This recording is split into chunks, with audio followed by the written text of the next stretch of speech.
말씀 읽겠습니다. 오늘 말씀은 욥기 8장 5에서 7절입니다. 같이 읽겠습니다. 시작. 네가 만일 하나님을 찾으며 전능하신 이에게 간구하고 또 청결하고 정직하면 반드시 너를 돌보시고 네 의로운 처소를 평안하게 하실 것이라. 네 시작은 미약하였으나 네 나중은 심히 창대하리라. 쉬운 성경으로 제가 다시 읽어드리겠습니다. 그러니 지금이라도 하나님을 찾고 전능자에게 자비를 구하게나 만일 자네가 깨끗하고 정직하다면 그분이 자네를 도와주실 걸세. 그러면 지금은 보잘것없이 시작하겠지만 나중에는 위대하게 될 걸세. 여러분, 오늘 본문은 자영업을 하시는 교인이라면은 아마 한 번쯤은 매장에 이 문구를 걸어보셨을 것입니다. 네 시작은 미약하였으나 네 나중은 심히 창대하리라. 이렇게 쓰여진 액자를 아마 걸어보신 적이 있을 것입니다. 일단 성경에 이렇게 나온 멋진 말이다 보니 그냥 믿고 내걸었을 것입니다. 그런데 이 욥기 8장 7절의 이 말은 바로 괴로움 중에 있는 욥에게 친구가 한 말입니다. 어떤 의도와 어떤 마음으로 했겠습니까? 축복하는 말이 아니라 욥이 죄를 자백하고 하나님께 용서를 구하면은 지금 그 죄 때문에 받는 그렇게 망한 것이 다시 흥하게 그렇게 하나님께서 해준다는 그런 훈계와 같은 그런 말이었습니다. 그래서 한동안 유행은 했지만은 아마 지금은 다들 알고 나서 그런지 별로 그렇게 가게에 걸려있지 않는 것 같습니다. 근데 여러분, 그 친구의 그 말이 틀린 말입니까? 틀리지 않습니다, 여러분. 단지 그 친구의 오해 때문에 잘못 적용을 한 것 빼고는 바른 말이라는 것입니다. 야고보서 5장 11절을 보면은 그렇게 참아낸 자들을 우리는 복되다고 말하는 것입니다. 여러분은 욥의 인내에 대해 들었을 것입니다. 모든 고난이 끝난 후 주님은 그에게 복을 주셨습니다. 우리는 주님이 얼마나 자비하시고 선하신 분이신지 충분히 알 수 있습니다. 아멘. 그러니 만약에라도 여러분이 시작은 미약하나 나중에는 창대하고 싶다면은 이 문구를 그렇게 내거셔도 문제가 없다는 것입니다. 대신 조건이 있는데 바로 6절입니다. 만일 깨끗하고 정직하게 장사를 한다면 말입니다, 여러분. 그러니 그 말씀을 내걸고 6절처럼 정직하게 장사를 하고 또한 사업을 한다면은 분명히 그 믿음대로 하나님께서 뭐라도 만들어 주실 줄로 믿습니다. 아멘. 얼마 전에 유튜브 세바씨의 어느 개그맨 영상을 제가 본 적이 있습니다. 그는 4번인가 자영업을 하다가 망했다고 합니다. 그리고 그가 깨달은 것은 이것입니다. 물건에 집중하지 말자. 그동안 너무 물건에 집중했기 때문에 그렇게 망하는 선택을 했다는 것입니다. 거기에 열심을 다했기 때문에 망했다는 것입니다. 그러면 그는 무엇에 집중을 했겠습니까? 정신과 철학에 집중을 했다는 것입니다. 물건 대신 정신과 철학을 팔겠다고 그렇게 마음을 먹은 다음에는 그 다음에는 변했다는 것입니다. 여러분, 물건은 받고 나면은 때로는 누가 줬는지 기억도 하지 못할 때가 있습니다. 하지만은 그 물건에 의미를 심어주고 그 물건에 마음을 심어서 그렇게 정신을 그 사람에게 그렇게 내어준다면은 물건은 비록 잊어버렸을지라도 그 마음은 오래오래 기억에 남게 된다는 것입니다. 그래서 장사를 할 때 철학을 가지게 되고 실속에만 매달리지 않게 되었다는 것입니다. 사람들은 이렇게 그 사람이 나를 어떻게 대했는지, 어떤 마음으로 장사를 하고 있는지 이것에 대해서 이 사람들은 되게 의식을 한다는 것입니다. 그래서 그 개그맨은 자기가 성공한 것, 그런 것에 대해서 무료 강의도 열어서 그렇게 사람들에게 베풀었다고 합니다. 그 덕분에 결국에 성공을 했다고 합니다. 즉 결국 그것을 만드는 사람이 어떤 사람이고 어떤 뜻을 그 제품에 심었는지 그게 중요하다는 것입니다. 물건 하나 싸게 팔고 품질이 아무리 좋다고 해도 결국에는 그곳에 아무 철학도 없고 사람들을 감동시킬 수 있는 것이 하나도 없다면은 사람들은 찾지 않는다는 것입니다. 사람들이 단골이 되는 이유는 물건이 좋아서 물론 단골이 될 수도 있겠지만은 그것을 파는 사람의 그 마음 때문에 단골이 되는 경우가 많이 있다는 것입니다. 오늘 본문은 욥기인데 아마 이 내용은 많이 알 것입니다. 왜 이렇게 되었는지, 욥이 왜 이런 고난과 시험을 받게 되었는지 많이 알 것입니다. 그 중에 제일 기억나는 본문은 아마 오늘 이 본문일 것입니다. 이 욥기는 계속 친구와 이 욥이 이 어려움에 대해서 그 원인을 찾느라고 계속 논쟁을 하는 내용입니다. 이 어려움을 당하는 이 욥에게 친구들은 수많은 정죄를 했습니다. 또 거기에 대해서 반박을 합니다. 그래서 이 욥기를 읽다 보면 마음이 왔다 갔다 합니다. 다 맞는 것 같은데 실제는 어떻습니까, 여러분? 그 환난과 고난의 이유가 정말로 이 욥의 죄 때문에 그렇습니까? 그 환난과 그 고난의 이유 둘 다 알지 못합니다. 단지 오직 하나님만 아시고 계십니다. 그러니 이렇게 헤매고 있는 것입니다. 그리고 고난과 환난을 주는 존재는, 팩트는 하나님이 아니라 바로 악한 사탄이었다는 것입니다. 아무리 답을 찾아서 이리저리 고민을 해본들 답이 나옵니까? 하나님께서 하지 않으셨는데 왜 하나님께서 하신 걸로 그렇게 답을 정해놓고 거기에 포커스를 맞춰서 이렇게 논하는 것입니까? 그러니 답이 나오지 않습니다. 그런데도 욥의 친구들은 이것은 하나님의 심판이라고 계속 욥에게 너 잘못 빨리 얘기해. 그리고 욥은 나 잘못한 거 없어. 잘못한 거 없다고. 그러자 친구들은 어떤 말까지 합니까? 욥기 22장 4에서 10절에 친구들은 이렇게 욥에게 말합니다. 자네가 경건하기 때문에 그분이 책망하시며 자네를 심판하시겠는가? 자네의 악이 얼마나 크고 자네 죄가 얼마나 많은지 아는가? 형제의 물건을 까닭없이 저당 잡고 사람들의 옷을 빼앗아 벌거벗게 하지 않았나? 목마른 자에게 물을 주었나?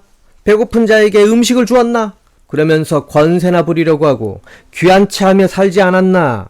과부를 빈손으로 쫓아내고 고아들을 멸시하지 않았는가? 그러니 자네가 덫에 빠지고 공포에 휩싸이지. 친구를 취조하는 것입니다. 고난당한 죄 때문에 취조를 하게 되는 것입니다. 하나님께서는 의인이 이렇게 환난을 당하게 두지 않는 분이며 분명히 권선징악을 하시는 분이신데 이 친구들은 이것을 해명을 하기가 어려웠던 것입니다. 그러니까 자기들 믿음을 어떻게 해서라도 지키기 위해서 분명히 이유를 찾으려고 했을 것입니다. 하나님께서 잘못했다고는 할 수가 없으니 그래서 마치 하나님 편에 선 것처럼 욥을 신문을 하고 있는 것입니다. 그런데 여러분, 이렇다고 또 친구들이 잘못했다고 할 수 있습니까? 인간적으로만 보면은 물론 감정을 이렇게 한 것은 문제입니다. 하지만 그렇다고 친구 말들이 또 다 틀리다고 하기에는 무리가 또 있습니다. 왜냐면은 욥이 하도 추궁을 당하니까 이런 말을 이미 그 앞에 해버렸기 때문에 욥기 9장 22에서 25절을 보면은 욥이 이렇게 친구들에게 말해버렸습니다. 그는 죄 없는 자나 악한 자나 모두 죽이시는 분이니 내가 무슨 말을 하겠나. 재앙이 내려와 죄 없는 자를 망하게 해도 그분은 낙담하는 그를 비웃으시네. 악이 세상을 지배하고 재판관도 눈이 멀었으니 하나님이 아니고는 누가 이렇게 하겠는가? 이제 내 삶이 달리기 선수보다 빨리 지나가니 아무 소망이 없구나. 이거는 내 잘못이 아니라 하나님께서 잘못 판단하신 거야. 아니 이 정도까지 이미 말을 해버렸으니까. 그래서 욥의 친구들이 말하는 것이 또 틀린 말은 또 아닙니다. 그러니 둘 다 지금 답답할 노릇입니다. 그리고 이 욥도 얼마나 억울했으며 이런 말까지 했겠습니까? 아마 친구들이 오기까지는 억지로라도 참았을 것입니다. 그렇게 몸도 아픈데 마음까지 쥐어틀면서 그렇게 믿음이 흔들리지 않게 붙잡고 있었을 것입니다. 그런데 이 친구들이 와가지고 더 괴롭히니까 드디어 참았던 울분과 원망을 터트려 버린 것입니다. 그래서 하나님께 이렇게 죄 없는 자신을 심판하고 계신다고. 그리고 이것이 하나님의 판단이신가? 하나님께서는 죄가 있든지 없든지 간에 그냥 다 심판하시는 분이시다. 이제 나는 소망이 없어. 망연자실한 것입니다. 그러니 이 욥의 친구들은 더 강하게 정죄를 하지 않겠습니까? 근데 여러분 아까도 말했듯이 사실은 이 욥이며 친구며 모두 헛다리 짚고 지금 논쟁하고 있다는 것입니다. 모두 서로 옳다고 말한 것인데 실제는 하나님 보시기에 민망할 정도로 다른 데서 답을 찾고 있었습니다. 욥이 잘못했다 안 했다 거기에 답이 없고, 하나님이 잘못했다 아니다 잘못 심판을 했다 거기에도 답이 없습니다. 왜냐하면 다 그게 아니니까. 포커스를 잘못 잡고 그들은 자꾸 결론을 내리고 이유를 찾고 있었던 것입니다. 그러니 하나님께서는 이거를 보니 얼마나 민망하겠습니까? 이렇게 막장까지 치닫게 되니 정말 원하는 그림이 아닙니다. 원래는 욥의 믿음 때문에 이 마귀가 시험을 하고 있는 것인데, 이 친구들과 논쟁을 하다가 별 얘기가 다 나오니까 하나님께서는 정말로 답답해 하셨을 것입니다. 이제 우리를 한번 돌아봅시다. 우리도 욥의 입장이 어쩌면 된 적이 있을 것입니다. 그리고 때로는 욥의 친구의 입장도 한 번은 되었을 것입니다. 뭐 심각한 것까지는 아니더라도 욥의 입장이 되어서 하나님 왜 이렇습니까? 정말로 하나님이 계신다면 이럴 수는 없습니다. 거기까지 가본 적 한 번은 있을 것입니다. 아니 한 번이 아니라 매번 어쩌면은 어려움 당할 때마다. 그리고 또한 그것을 바라보는 입장에서도 한 번쯤은 섰을 것입니다. 아이고 저기 왜 이런 고난과 시험이 닥치나. 교회를 자꾸 빼먹더니 예배를 자꾸 빼먹더니 결국 저렇게 된 거 아니겠어?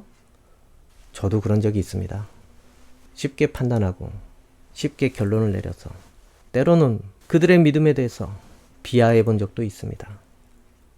이렇게 우리는 알지 못하는 것을 해석해 주려고 또 내 스스로도 그것을 해석하고 판단함으로 하나님께 죄를 짓는 경우가 너무 많이 있습니다. 하나님께서 왜 이러는지, 이럴 수 있는지, 이러고도 이 말씀이 진짜로 신뢰할 수 있는지 너무 쉽게 판단을 하고 자기 스스로에게도 해석을 해주려고 정말 안간힘을 써본 적이 있을 것입니다. 내가 이해할 수 없기 때문에.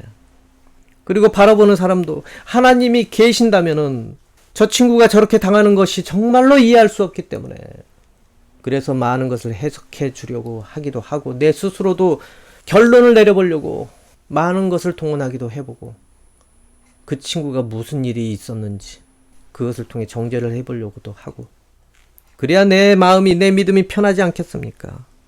그래야지 세상 사람들에게 뭐라도 해명이라도 할 수 있지 않겠습니까? 그런데 여러분, 그럴 필요 없습니다. 정답을 찾아주지 않아도 됩니다. 우리가 뭘 알고 우리가 하나님의 전능하심을 그렇게 다 증명해주고 설명해줄 수 있겠습니까?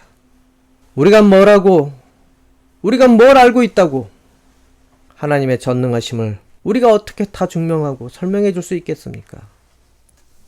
그리고 한순간을 가지고 결론을 내릴 수 없는 일들이 세상에는 너무 많이 있습니다. 여러분, 시작은 미약하였으나 나중은 창대하리라. 이 문구에 대해서 우리 생각을 해봅시다. 분명히 이거를 달아놓으면은 회사도 잘 되고 점포도 하나님 덕분에 잘 될 줄 알았을 것입니다. 또는 책상에 걸어놓으면은 좋은 대학교 들어갈 줄 알았을 것입니다. 그리고 교회를 잘 다니고 열심히 살았는데 어째서 아무 일도 일어나지 않는 거야. 그런 상황을 맞는 경우가 분명히 있습니다. 그러면 누구를 원망하겠습니까? 믿기만 하면 된다고 그렇게 설교하시는 목사님을 원망을 하겠습니까? 그리고 믿기만 하면은 된다고 하시는 그 말의 원작자 예수님을 원망을 해야 하겠습니까? 아니면 일하지 않으시는 하나님을 원망을 해야 하겠습니까? 누구에게 이 책임을 물어야 하겠습니까? 그것을 믿었을 뿐인데 아무 일도 일어나지 않았을 때 누구를 탓할 수 있겠습니까, 여러분? 여러분, 오늘 본문으로 다시 돌아오겠습니다. 친구와 욥은 그들 상황만 보면은, 그들 각자 상황과 해석만 보면은 누구도 틀린 말이 아닙니다. 다 맞는 말이지만은 문제는 포커스가 잘못되었다는 것입니다. 왜 잘못되었습니까? 바로 하나님의 뜻을 몰랐기 때문에 그렇습니다. 욥이나 친구나 맞는 말이나 옳은 말은 하는데 모두 하나님의 의도에서 벗어나서 해석을 하고 받아들였기 때문에 그렇습니다. 그래서 헛된 것에 집중하면서 논쟁을 한 것입니다, 여러분. 하나님의 심판이 맞다 아니다. 사실 하나님께서 시험한 적도 없으시고 심판하신 적도 없으셨는데 말입니다. 둘 다 마귀의 수작에 모두 놀아나고 있는 것입니다. 그래서 친구는 옳은 말로 괴롭혔고 욥은 억울해서 하나님을 판단하는 죄를 짓게 된 것입니다. 그러면 우리는 어떻습니까? 내가 기도한 대로 안 됐구나. 내가 믿는 대로 그렇게 안 됐을 때 우리는 기도한 대로 진짜 되었다 안 되었다. 그 대상에 너무나 많이 집중을 합니다. 내가 갖고 싶은 거 저것을 얻게 해달라고 기도를 했는데 되었다 안 되었다. 그 물건에 집중을 한다는 것입니다. 그것이 있으면은 땡큐 오케이고 하나님은 전능하시고 그것이 지금 내가 원하는 시간에 허락이 안 되고 없으면은 우리의 마음에는 다른 해석을 자꾸 해석을 하려고 한다는 것입니다. 그 판단의 근거는 물건이라는 것입니다. 거기에 우리는 많이 집중하며 그렇게 산다는 것입니다. 그리고 하나님을 판단한다는 것입니다. 그리고 주변 사람들도 그것에 집중을 할 수밖에 없습니다. 근데 중요한 것은 정말로 그거 받고 난 다음에 그것 때문에 망해버렸어. 그것 때문에 그러면 그 사람들은 어떻게 해석을 할 수 있습니까? 욥도 보십시오. 하나님 말씀대로 살아서 복을 받았습니다. 그런데 그 받은 복을 잃어버리니까 더 아픕니다. 편하게 살고 행복하게 살다가 이런 어려움을 당하니까 더 큰 괴로움이 느껴지고 찾아오지 않겠습니까? 그러면은 그 누리던 복이 다 어찌 해석이 되겠습니까? 정죄하는 사람들은 그 복이 하나님이 주신 복이 아니라 다 욥이 욕망으로 채운 것이야. 그러니 하나님께서 지금 심판하신 거야. 여러분, 우리가 기도하고 그 다음에 하나님을 믿고 간구하는 그런 상황이 닥칠 때 우리는 무엇에 집중을 해야 하겠습니까? 진짜 되었다 안 되었다. 물론 그것도 중요합니다. 그것 때문에 기도했기 때문에. 근데 더 중요한 것은 하나님의 뜻이 무엇인지 그것에 집중을 해야 된다는 것입니다. 내가 지금 바라고 있는 것 하나님의 뜻에 합당한 것인지 괜히 이것 때문에 하나님을 근심하게 하지 않는지 그것에 집중을 해야 된다는 것입니다. 만약에 그렇지 않으면 욥이나 친구처럼 헛다리 짚는 상황이 오게 됩니다. 왜 그렇습니까? 마귀 또한 그것을 이용하고 우리를 그것으로 유혹하려고 하기 때문에 그래서 그런 것입니다. 우리가 바라고 간구하는 것을 가지고 그것을 가지고 유혹을 하기 딱 좋습니다. 그것을 통해서 많은 시험을 만들기 딱 좋다는 것입니다. 너무 간절한 것은 그만큼 고통을 줄 수 있는 좋은 재료입니다, 여러분. 돈이 너무 간절하고 그리고 관계가 너무 간절할 때 그것을 통해서 시험을 해서 하나님께 멀어지게 할 수 있는 가장 좋은 기회를 가질 수 있다는 것입니다. 오늘 이 욥기 하나님께서 마무리를 하셨습니다. 이렇게 마무리를 하십니다. 욥에게 먼저 타이르시기 시작을 합니다. 그래서 이 욥에게 네가 나를 어디까지 아냐고, 창세 시절에 창조를 하던 거 네가 옆에서 다 봤냐? 그래서 나를 판단하냐? 욥기 38장 1에서 4절을 보면은 그때 여호와께서 폭풍 가운데서 욥에게 말씀하셨습니다.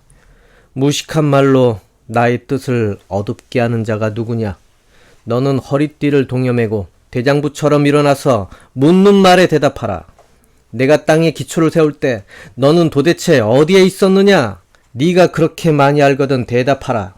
그리고 이에 욥은 드디어 이제 자신이 어리석었다는 것을 회개하게 됩니다. 그리고 하나님께 용서를 구합니다. 제가 정말로 알지도 못하면서 모든 사람들을 이해시키려고 했듯이 제가 미련하게 그렇게 떠버렸습니다. 그렇게 하나님께 겸손한 모습으로 용서해달라고 말하게 됩니다. 그리고 욥은 그 친구들의 정죄를 또한 용서해 주기로 했습니다. 기도로 그 친구들을 용서해 주었습니다. 그리고 하나님께서는 이제는 하나님의 뜻을 밝히기 시작을 하십니다. 이것이 심판이 아니었다는 것을 하나님께서는 그 상황으로 보여주시게 됩니다. 욥기 42장 10에서 12절을 읽겠습니다. 욥이 자기 친구들을 위해 기도한 이후에 여호와께서는 그를 다시 번성케 하셔서 그에게 전보다 2배나 많은 복을 주셨습니다. 그러자 그의 모든 형제자매와 전에 그를 알았던 모든 자가 와서 그와 함께 식사를 하였습니다. 그들은 여호와께서 욥에게 내리셨던 모든 재앙을 생각하며 그를 위로하고 슬퍼해 주었고 각각 돈과 금꼬리를 욥에게 선물로 주었습니다. 여호와께서 욥의 말년에 처음보다 더 큰 복을 주셔서 그는 14,000마리의 양과 6,000마리의 낙타와 황소 1,000결의와 당나귀 1000마리를 소유하게 되었습니다. 이렇게 하나님께서는 마침내 욥에게 하나님의 뜻을 이 현실로 말씀해 주셨습니다. 정말 친구의 말대로 그것을 성취시켜 주신 것입니다. 이유는 욥이 모든 시험을 견디고 회개까지 하여서 진정으로 정결하게 되었기 때문에 그렇습니다. 오늘 본문 5에서 7절 다시 읽어보겠습니다. 네가 만일 하나님을 찾으며 전능하신 이에게 간구하고 또 청결하고 정직하면 반드시 너를 돌보시고 네 의로운 처소를 평안하게 하실 것이라. 네 시작은 미약하였으나 네 나중은 심히 창대하리라. 여러분, 이것이 실현이 된 것입니다. 청결하고 정직하면 반드시 너를 돌보시고 네 의로운 처소를 평안하게 하실 것이라. 처소가 어디입니까? 자기 가정입니다. 아들들을 모두 잃었습니다. 그런데 어찌 되었습니까? 그 욥은 아들 7과 딸을 두게 되었습니다. 말씀을 더 한번 읽어드리겠습니다. 조금 아까 읽은 욥기 42장 13절에서 16절까지 읽어보겠습니다. 또 아들 7과 딸 3을 두었으며 그가 첫째 딸은 여미마라고 이름을 하였고 둘째 딸은 구시아라고 이름하였고 셋째 딸은 게렌합북이라 이름하였으니 모든 땅에서 욥의 딸들처럼 아리따운 여자가 없었더라. 그들의 아버지가 그들에게 그들의 오라비들처럼 기업을 주었더라. 그 후에 욥이 140년을 살며 아들과 손자 4대를 보았고 욥이 늙어서 나이가 차서 죽었더라. 17절까지 읽었습니다. 여러분, 이것이 바로 하나님의 뜻이라는 것입니다. 그 처소를 평안하게 해 주신 것이 바로 하나님의 뜻입니다. 그리고 잃은 것보다 더 많이 얻었습니다. 그 이유는 욥이 심판받을 그런 존재가 아니었기 때문에, 그래서 하나님께서 내가 너를 심판한 것이 아니라고 그렇게 현실로 말씀하여 주신 것입니다. 이처럼 여러분, 우리가 하나님의 뜻을 어찌 다 이해할 수 있겠습니까? 다 이해할 수가 없습니다. 그렇기 때문에 우리는 현실에 당하는 모든 상황에 대해서 너무 섣부르게 판단하고 결론 내리지 마셔야 됩니다. 그리고 우리가 반드시 알아야 되는 것은 하나님께서는 여러분을 심판하시는 분이 아니십니다. 여러분은 이미 예수 그리스도의 핏값으로 그 심판에서 면하게 된 그런 인생들이기 때문에 여러분에게 그렇지 않으면 예수 그리스도 이름을 왜 주셨습니까? 왜 허락하여 주셨습니까?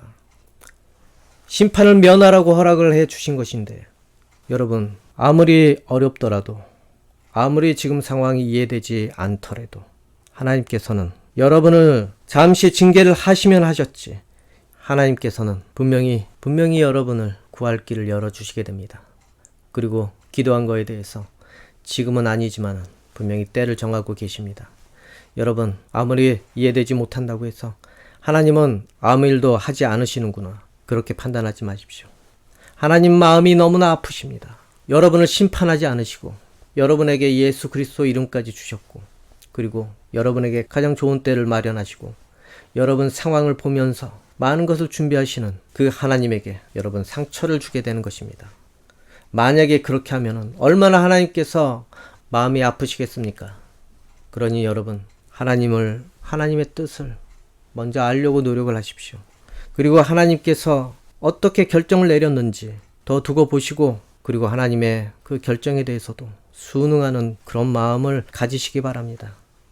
하나님께서는 결코 여러분이 망해서 넘어지기를 바라지 않으시는 그런 분이십니다. 그렇기 때문에 여러분, 내가 가지고 있는 물건으로나 아니면 집으로나 아니면 직업으로나 아니면 사람으로나 그리고 아니면 닥치고 있는 환경이거나 거기에 집중을 하지 마시고, 하나님이 전능하시기 때문에 나에게 가장 좋은 것으로 주시는 그런 분이라는 것, 그리고 나를 사랑하시는 분이라는 것, 그 하나님의 여러분을 향한 그 사랑에 집중하시기 바랍니다. 그러면 여러분에게, 그렇게 믿고 따르는 여러분에게, 어떤 상황이라도 믿고 따르는 여러분에게 하나님께서는 지금은 비록 미약하겠지만 나중에는 그러한 존재를 분명히 창대한 존재로 만들어 주시게 될 것입니다. 그리고 여러분의 약함이 하나님의 능력이 더해져서 강함으로 변하게 만들어 주실 것입니다. 그러니 부디 어렵다고 힘들다고 너무 섣부르게 왜 그렇습니까? 왜 그렇습니까? 이것이 하나님의 뜻입니까? 너무 쉽게 판단하지 말기 바랍니다. 하나님께서는 인내로 우리가 그것에 어울리는 그 자격을 기다리고 계실 수도 있고, 우리가 어떻게 변하는지 그것을 또한 기다리실 수도 있습니다. 이미 하나님께서는 여러분에게 줄 상황과 선물들을 다 준비하시고 가지고 계시면서 여러분에게 줄 날만 기다리면서 어쩌면은 대기하고 계시는지도 모릅니다, 여러분. 그러니 여러분 마음으로 인생이 이해되지 않겠지만은 하나님의 뜻을 기다리면서 하나님이라는 분이 어떤 분인지 그것에 대해서 더 알려고 하십시오. 하나님께서는 여러분 인생에 뜻하신 바가 있다는 것을 믿으시면서 무슨 일을 만나든지 끝까지 하나님을 신뢰하는 그 마음을 굳건히 지키시기 바랍니다. 그러면 반드시 하나님께서 잘했다 하면서 잘 견뎌냈다, 그러면서 하나님께서는 그 인내와 그 수고와 그 참았던 그것에 대해서 2배, 3배로 더 창대하게 복을 내려 주실 것입니다. 그리고 여러분의 처소에 대해서도 평안함과 그리고 기쁨을 허락하여 주실 것입니다. 하나님은 정말 좋으신 분이십니다. 여러분이 생각하는 것 이상으로 좋으신 분이십니다. 기도하겠습니다. 아버지 하나님, 우리가 너무나 집중한 나머지 마음의 낙심도 심한 때가 정말로 많이 있습니다. 그렇게 기도하고 내가 원하는 그때에 그것을 바랬지만 그것이 이루어지지 않았을 때 우리의 믿음은 흔적도 없이 주저앉을 때도 있습니다. 아버지, 그 물건에만 마음이 꽂혀 있기 때문에, 하나님의 마음을 모르고 하나님의 계획에 순종하지 못했기 때문에, 주님, 하나님께 순응하여서 하나님께 참된 그런 자녀로 모두 변화되게 도와주시옵소서. 그리 아니하실지라도 받아들일 수 있는 그런 마음으로, 하나님을 신뢰하는 마음으로 인생을 살아갈 수 있기 원합니다. 그리하여서 우리가 이 고난과 이 오랜 인내 속에서 드디어 하나님께서 주시는 귀중한 것을 은혜로 받기를 소망합니다. 아버지, 우리를, 믿음 없는 우리를 불쌍히 여겨 주십시오. 하나님에 대해서 신뢰가 없는 그 마음에 신뢰를 주십시오. 그리고 하나님을 더 알기 원합니다. 지혜를 주시기 원하고 또 지식을 허락하여 주시기 원합니다. 그리고 우리를 이렇게 불러주셔서 이해하지 못하는 그런 상황에서도 우리에게 감동을 주심을 정말로 감사합니다. 예수님 이름으로 기도합니다. 아멘.